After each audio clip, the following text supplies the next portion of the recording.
Le coin luxe, parce que l'univers du luxe ce n'est pas seulement le beau et le savoir-faire, c'est aussi toute l'histoire qu'il y a derrière. Bonjour à tous, je suis Émilie Chenot, journaliste et l'hôte de ce podcast. Le luxe peut-il se respirer? Dans cet épisode du Coin Luxe, on plonge dans le monde invisible mais enivrant de la parfumerie, un univers où l'on compose avec les émotions, les souvenirs, les matières premières rares. Amélie Bourgeois est un nez, ce terme fascinant qui désigne les créateurs de parfums. Elle est aussi cofondatrice du studio indépendant Flair. Elle est avec nous pour cet épisode et elle va répondre à quelques-unes de nos questions. Alors tout d'abord, est-ce que vous pouvez vous présenter en quelques mots? Bonjour Émilie. Oui, je m'appelle Amélie Bourgeois. Je suis parfumeur, formée par un maître parfumeur à, à l'ancienne, on va dire ça comme ça, ou de façon traditionnelle par Monique Schlinger, qui était elle-même parfumeur chez Robertet, qui a monté son propre studio indépendant de création de parfums qui s'appelle Cinquième Sens. Voilà, elle m'a tout appris du parfum, elle m'a transmis son savoir-faire. Elle m'a transmis sa passion aussi et je la remercierai jamais assez de m'avoir donné l'opportunité de rentrer dans ce monde, on va dire, un peu fermé. Et donc vous avez été formé par une maître parfumeur. Ouais. Est-ce que c'est la seule, est-ce qu'il y a une formation préexistante qu'on doit suivre pour être parfumeur? Oui, alors en fait, à l'époque, le métier se transmettait de père en fils généralement parce que il y avait un espèce de secret familial et un secret de la formule de parfum qui existe toujours.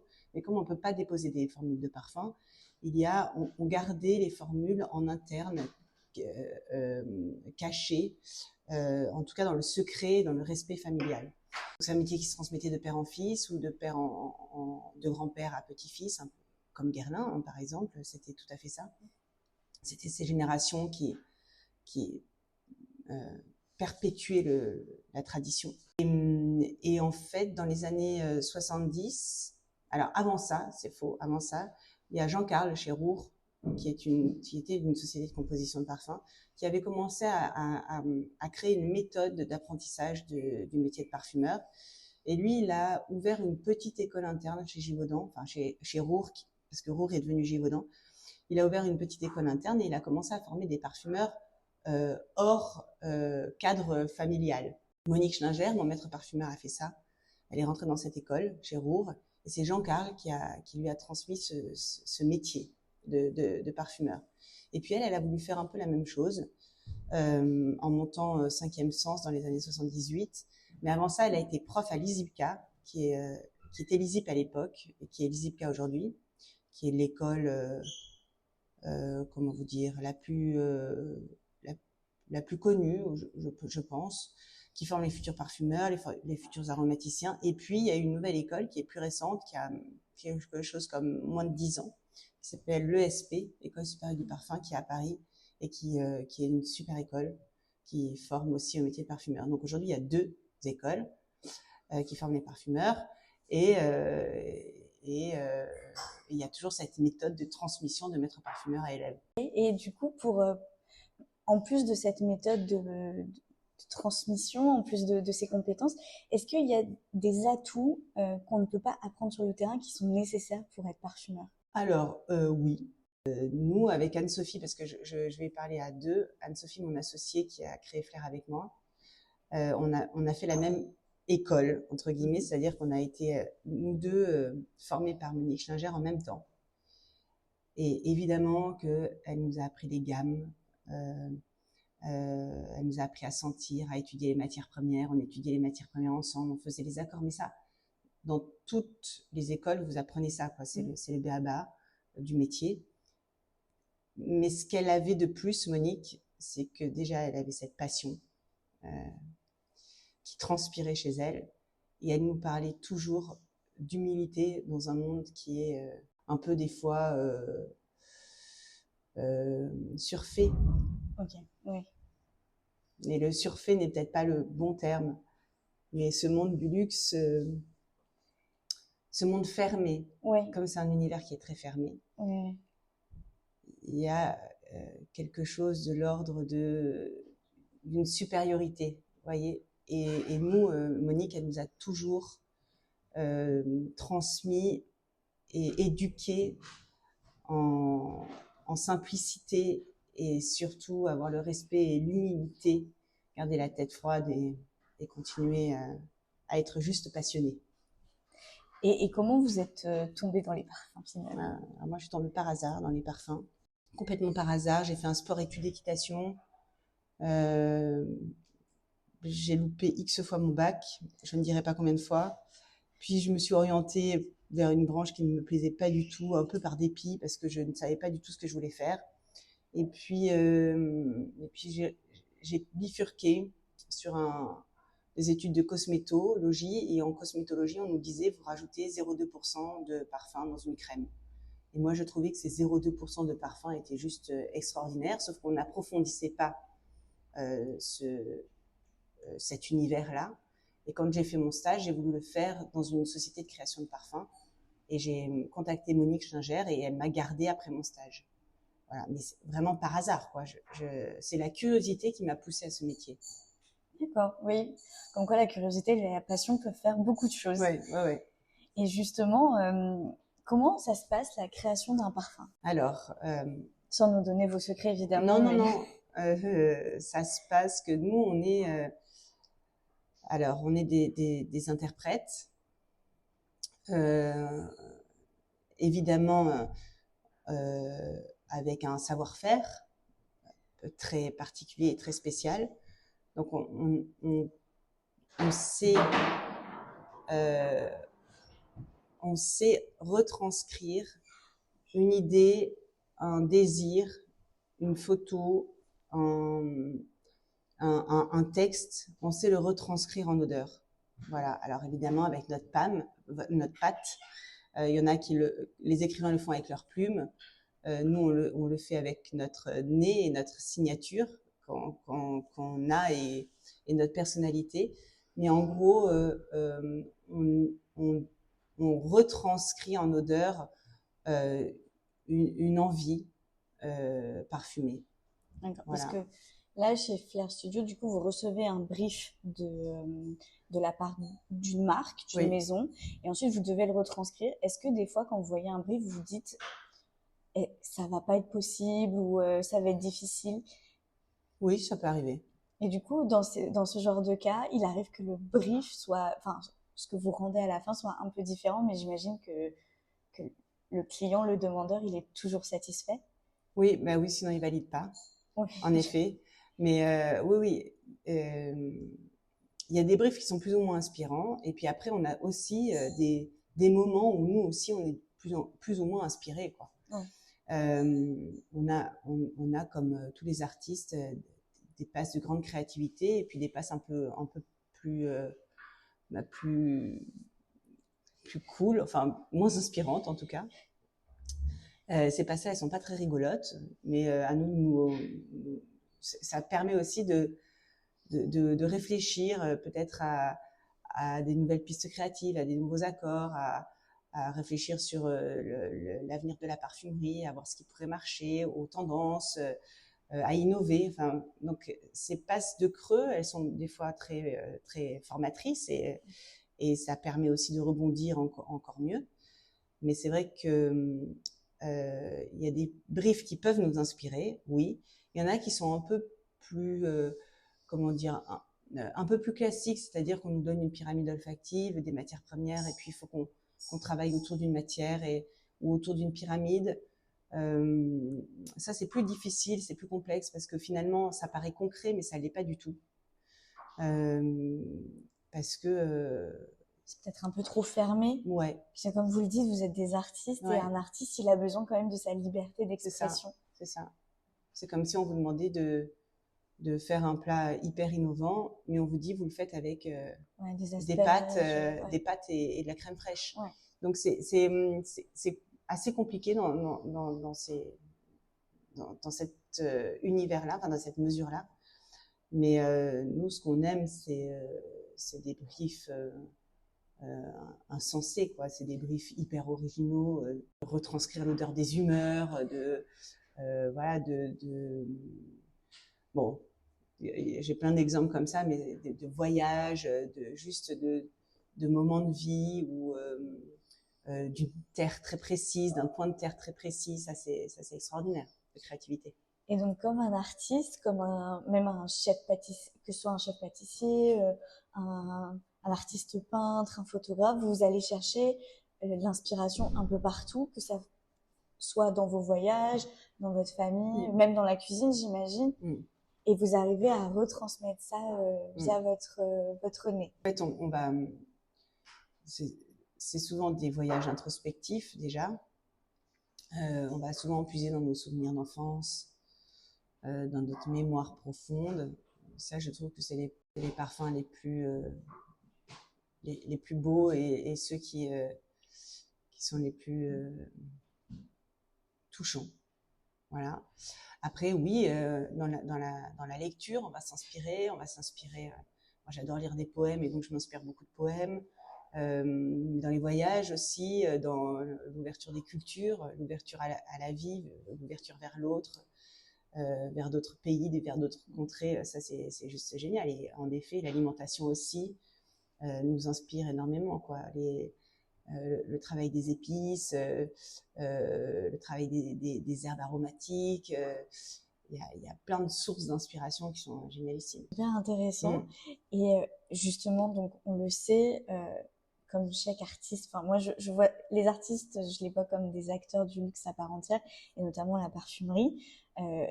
Le parfum, c'est quand même quelque chose de luxe. Et comment vous arrivez à transmettre cette notion de luxe dans la parfumerie, vous, chez Flair? Ça, c'est une belle question. Nous, on la transmet par la qualité de nos matières premières. On va sourcer des matières premières chez des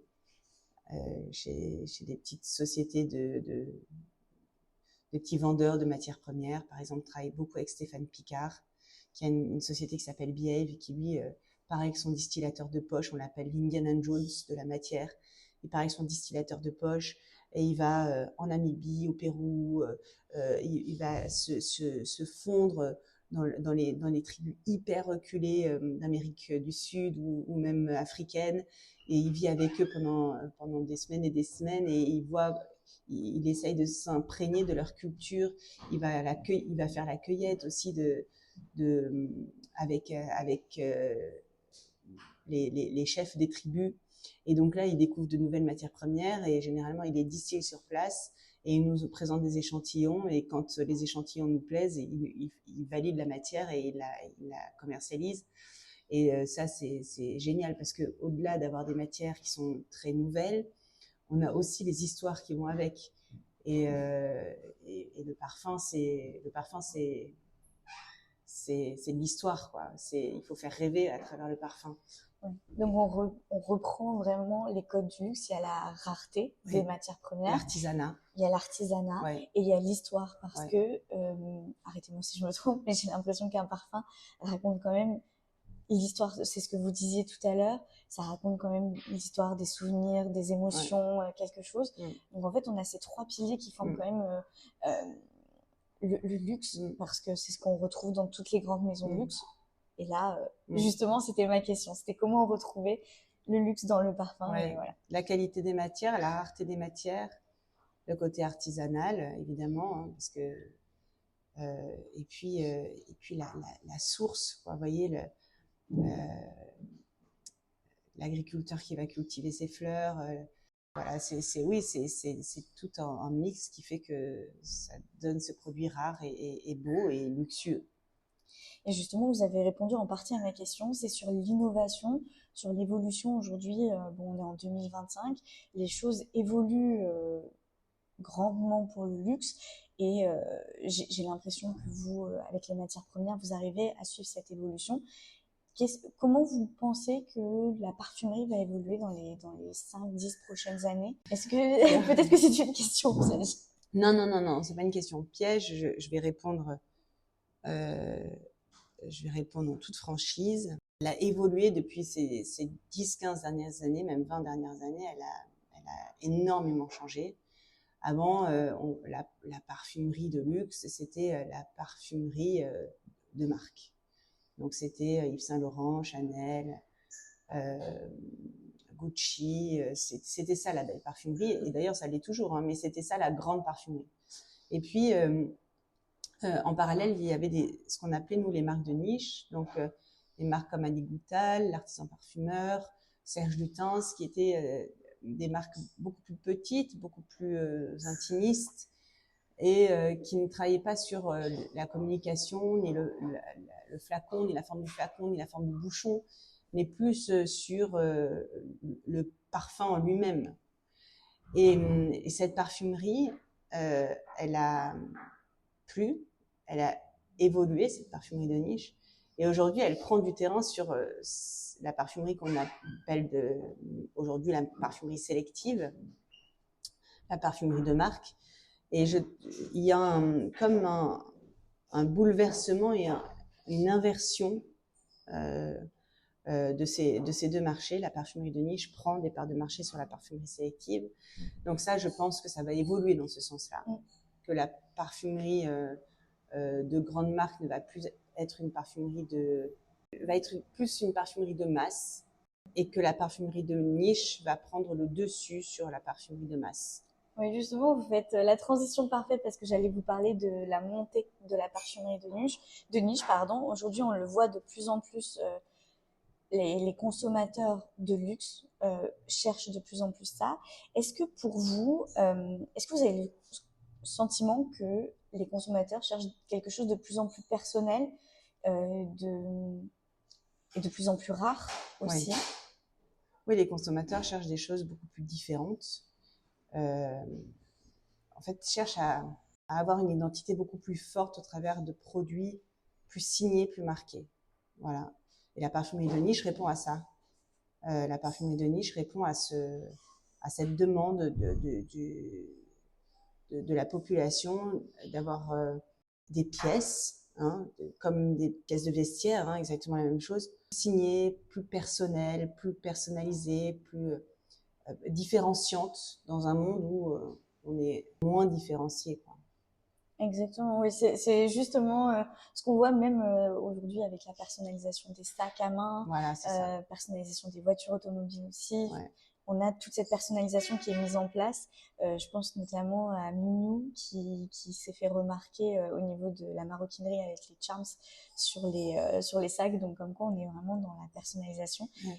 Et j'ai l'impression que la montée et l'évolution des parfums de niche vient aussi de ça. Et le consommateur a besoin d'être unique. Ouais. Donc c'est pas plus mal. Ouais. Et dans cette unicité que le consommateur a besoin, est-ce que quand même on peut avoir un parfum culte? J'imagine que oui. Mais du coup, comment un parfum devient culte? Parce que on a tous en tête l'histoire de Chanel numéro 5, par rapport à toute la légende qui est Coco Chanel, mais aussi par rapport au flacon, etc. Est-ce que vous pensez... quelle est pour vous la chose qui pourrait faire qu'un parfum devienne culte? Le culte, c'est l'histoire qui fait le culte du parfum. C'est numéro 5, il est devenu culte parce que Marilyn Monroe l'a porté, et que Marilyn Monroe a dit un jour dans une interview qu'est-ce que vous portez la nuit? Elle a répondu number 5, évidemment. Voilà, et je pense que c'est ça qui a rendu le parfum culte. Mais aussi, je pense que ce qui les rend cultes, c'est le côté régressif aussi du parfum, et le côté très émotionnel et profond. C'est-à-dire que je trouve qu'aujourd'hui, il y a un retour aux vieilles choses, aux vieux objets, qui sont très émouvants. Je pense qu'on manque on manque d'émotion en ce moment. Et donc, il y a un retour par exemple, si on prend les voitures, il y a un retour à la 205 GTI, voilà, à la 205, même à la vieille voiture. Il y a un retour à la Renault 5, qui a d'ailleurs été modernisée par Renault, mais il a repris le nom de Renault 5, et évidemment, il n'y a plus du tout les codes de cette vieille voiture, mais le nom fait rêver, et le nom nous fait revivre dans une histoire, dans une espèce de nostalgie qui peut être très jolie, c'est une nostalgie jolie. Et je pense que c'est ça, en fait, qui fait le culte des parfums, cette espèce de régression, de nostalgie hyper belle. Ça, c'est mon avis. Oui, donc il y a l'histoire du consommateur et l'histoire de la maison de parfum et du coup, tout ça peut... Ouais, je pense que c'est ça qui fait le culte des parfums. Je pense aussi. Voilà. En tant que consommatrice, je pense aussi, enfin, vous avez votre regard de parfumeur et moi, mon regard de consommatrice, et je suis assez d'accord. Je pense qu'on a besoin de cette, enfin, je sais pas, mais c'est vrai qu'on a besoin de cette régression. Ça se voit un peu dans tous les secteurs, mais dans la parfumerie encore plus, parce que on porte quelque chose qui nous transmet des émotions. Aujourd'hui, il y a tellement de marques qui se montent, mais tellement, on est un peu paumé face à toutes ces marques qui se créent. Et je sais pas si dans 20 ans, on pourra dire la même chose qu'aujourd'hui, quoi. Moi, je sais que quand je ressens le numéro 5 de Chanel, ça me transporte. C'est ma mère qui portait ce parfum, ça me transporte. Je sais pas si nos enfants, dans 20 ou 30 ans ou 40 ans, pourront dire exactement la même chose, quoi. Oui. Vous voyez, tellement on est dans une consommation où on zappe, où on change, où on n'est plus trop fidèle à un objet, on n'est plus trop fidèle à une marque de voiture, on n'est plus fidèle à une marque de fringues, on n'est plus fidèle à une marque de parfum. Oui. Enfin, voilà, donc je sais pas si on pourra garder le culte de quelque chose dans plusieurs années. Il y a le côté signature qui s'en va un petit peu. Oui. Vous parlez de Chanel numéro 5, ma maman porte le même. Ouais. Et pareil, ma grand-mère portait le Chalimar. Ouais. Donc c'est vrai que quand je les sens, je sens ces souvenirs d'enfance. Ouais. Et à contrario, je me dis, est-ce que notre génération a ce côté signature ? Je pense que non, parce que la fidélité s'en va aussi. Ouais. Donc il y a ces deux choses-là qui sont combinées et ce serait intéressant de voir justement dans 20 ou 30 années, de voir si on avait raison ou si on s'était trompé. J'espère qu'on se trompe quand même. Moi aussi j'espère, parce que c'est dommage, mais bon. Ouais. Et on va parler un petit peu de Flair Paris, parce que c'est votre bébé, si je puis dire. Vous avez donc du coup été plusieurs années dans une maison de composition. Aujourd'hui, vous avez créé votre studio. Est-ce que vous pouvez nous présenter Flair Oui, bien sûr. Alors Flair, on l'a créé avec Anne-Sophie et puis un couple d'investisseurs que j'aime beaucoup. C'est un couple d'investisseurs dormants, mais tellement bienveillants. Et bon, c'est assez magique comme histoire. Et en fait, on a créé Flair parce que, alors, pour plusieurs raisons. La première, c'est que moi, j'avais fait une rupture conventionnelle avec mon ancienne société dans laquelle je travaillais. Et puis, quand il a fallu que je retrouve du boulot en tant que parfumeur, j'avais un CV qui était atypique, j'avais une formation atypique. Je pense que j'étais aussi très atypique et donc je n'ai jamais réussi à trouver un poste de parfumeur dans une grosse composition, dans une grosse ou même moyenne ou même petite société de composition de parfums. Ça, c'est la première chose. Et la deuxième, c'est que un jour, il y a assez longtemps, en 2004-2005, Olivier Aron, qui est un prof de marketing de haut niveau, est venu faire une intervention et nous parler de dualité du marché. Et en gros, il nous disait que la parfumerie sélective allait devenir une parfumerie de masse et que la parfumerie niche allait prendre du terrain sur la parfumerie sélective. Ce qui est absolument le cas, ce qui est avéré aujourd'hui. Et j'avais gardé ça en tête, voilà. Et je savais que les grandes maisons de composition, que je ne vais pas citer mais que tout le monde connaît, elles ont des business models où elles doivent tellement faire de rentabilité et de volume que des petites marques de niche à petit volume, c'est pas intéressant pour eux. Enfin, ce n'est pas intéressant intellectuellement parlant et créativement parlant, mais ce n'est pas intéressant parce que financièrement, c'est pas très rentable, quoi. Et donc, les marques de niche, quand elles ont commencé à vouloir, quand il y a des nouveaux créateurs qui ont voulu des parfums, ils n'avaient pas trop le choix que d'aller dans des grosses maisons de composition et d'avoir des choses, comment vous dire, un peu trop peut-être classiques, pas assez différenciants, pas assez travaillés, pas assez sur mesure. Et quand, alors moi j'étais donc en recherche d'emploi et je me suis dit tiens, tant pis, je vais monter mon petit studio et puis je vais essayer de répondre à cette demande de personnalisation et de créativité pour ces marques de niche. Et voilà comment on a commencé. On a commencé avec un client, puis deux, puis trois, puis voilà, le bouche à oreille, la montée des marques de niche a fait que maintenant on est là, quoi. On est sur la place.